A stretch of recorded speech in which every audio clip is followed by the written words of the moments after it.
힘든 일이 생기거나 옆에서 부러워할 만한 일이 생기더라도 꿋꿋하게 자신만의 길을 걸을 수 있는 힘이 될 것입니다.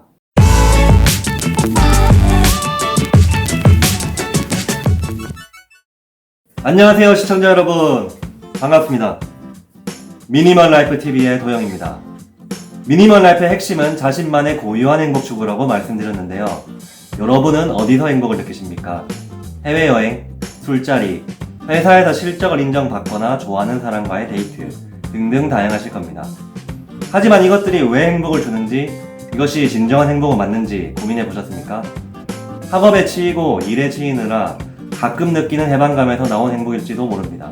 인스타에 올라온 화려한 근황이나 영상들에서 주입된 타인의 행복 프레임을 자기도 모르게 그대로 따라하고 있을 수도 있습니다. 그래서 이번 영상에서는 저번 영상에 이어서 자신만의 고유한 행복을 찾는 방법에 대해서 얘기해 볼까 하는데요. 바로 자기 이해입니다. 자, 미니멀 라이프 클래스 미라클 지금 시작합니다. 자기 이해를 하는 방법에 대해서 말씀드리겠습니다. 바로 자문법을 활용하는 것입니다. 왜? 라는 질문을 스스로에게 해보세요. 그러면 대답이 나오겠죠? 그 대답에도 다시 왜? 라고 물어보세요. 이것을 계속 반복하시면 됩니다. 그럼 어떤 질문을 스스로에게 해야 하냐? 평소에 자신이 좋아하는 것이나 싫어하는 것이 있다든가 특정한 행동을 하는 이유 등 자신에 관련된 어느 질문이든 자유롭게 물어보시면 됩니다. 예를 들어, 나는 왜 집에서 혼자 영화 보는 것을 좋아할까? 나는 왜 사람이 너무 많은 곳은 부담스러울까? 등등 다 좋습니다. 자, 예시를 통해 자기 이해에 대해 조금 더 자세히 알아볼까요? A라는 사람이 있습니다. 대학생입니다. 어느 날 A는 친구들과 재밌게 술을 마시고 집으로 돌아왔습니다. 그런데 A는 불과 10분 전까지 신나게 놀았는데 집에 돌아와서 공허함을 느꼈습니다. 이때 왜? 라고 물어보시면 됩니다. 왜 친구들과 어울려서 잘 놀았는데 집에 오니 공허할까? 굉장히 좋은 질문이네요. 함께 질문에 대한 답을 찾아봅시다. A가 다음과 같이 가설을 세웠다고 칩시다. 오늘 같이 놀았던 친구 B 때문이야. B가 있을 때는 내가 주인공이 되지 못해. 대답을 했죠? 자, 이제 이 대답이 맞는지 확인해 봅시다. A는 B가 없는 술자리에 가보았습니다.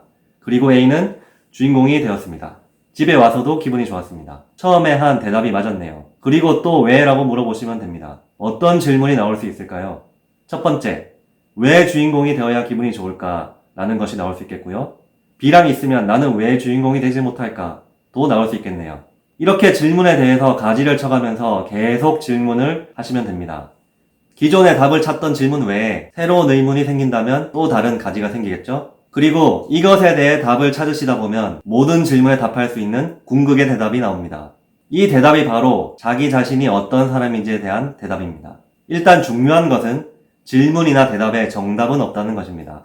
그리고 예시에서 보신 것처럼 끊임없는 질문으로 가설을 세우고 무너뜨리는 작업이 장기간에 걸쳐 지속되어야 한다는 것입니다.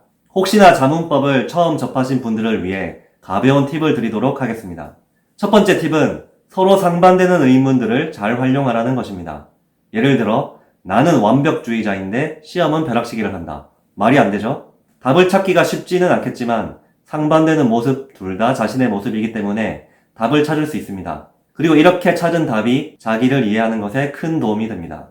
둘째, 트라우마적인 성향의 것은 배제하십시오. 사람은 트라우마로 인해 어떤 것을 싫어한다거나 좋아할 수 있습니다. 그런데 이것은 진정한 나의 모습이 아니기 때문에 극복한다거나 치료를 하는 것이 좋을 것 같습니다. 자, 지금까지 자문법을 통한 자기 이해에 대해 소개해 드렸는데요. 앞으로 자기 이해의 자문법을 활용하실 분은 다음에 4가지를 기억하시면 좋을 것 같습니다. 첫째, 답은 반드시 찾을 수 있습니다. 의심하지 마세요. 사람은 그렇게 쉽게 변하지 않고 여러분은 살아가면서 수많은 경험을 할 수 있습니다. 둘째, 답은 자기 내면에 있습니다. 책이나 다른 사람의 말에 자신을 억지로 끼워 맞출 필요는 없습니다. 셋째, 조급해하지 마세요. 오래 걸릴 수도 있으니 천천히 하나씩 하시면 됩니다. 넷째, 자기 이해는 과정입니다. 궁극의 답을 찾아야지만 의미를 갖는 것이 아니라 질문에 대한 답을 찾는 과정에서도 자기 이해는 조금씩 깊어집니다. 자기 자신이 어떤 사람이고 어떤 것을 좋아하는지 그리고 싫어하는지 이해하게 된다면 자신만의 고유한 행복의 기준을 세울 수 있을 것입니다. 여기서 중요한 것은 탄탄하고 깊이 있는 자기 이해를 통해서 세워진 이 행복의 기준은 쉽게 흔들리지 않는다는 것입니다. 힘든 일이 생기거나 옆에서 부러워할 만한 일이 생기더라도 꿋꿋하게 자신만의 길을 걸을 수 있는 힘이 될 것입니다. 미니멀 라이프는 바로 이렇게 찾은 자신만의 고유한 행복으로 삶을 채워가는 라이프 스타일입니다. 그러므로 이 자기 이해가 미니멀 라이프의 정수라고 할 수 있겠습니다. 오늘의 결론. 답은 내 안에 있다.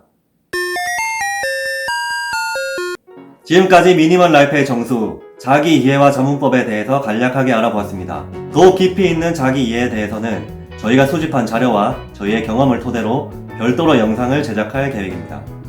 자, 이번 영상에서는 여기까지만 다루도록 하겠습니다. 재밌게 보셨으면 구독과 좋아요 꼭 부탁드립니다. 그럼 다음에 만나요. 안녕.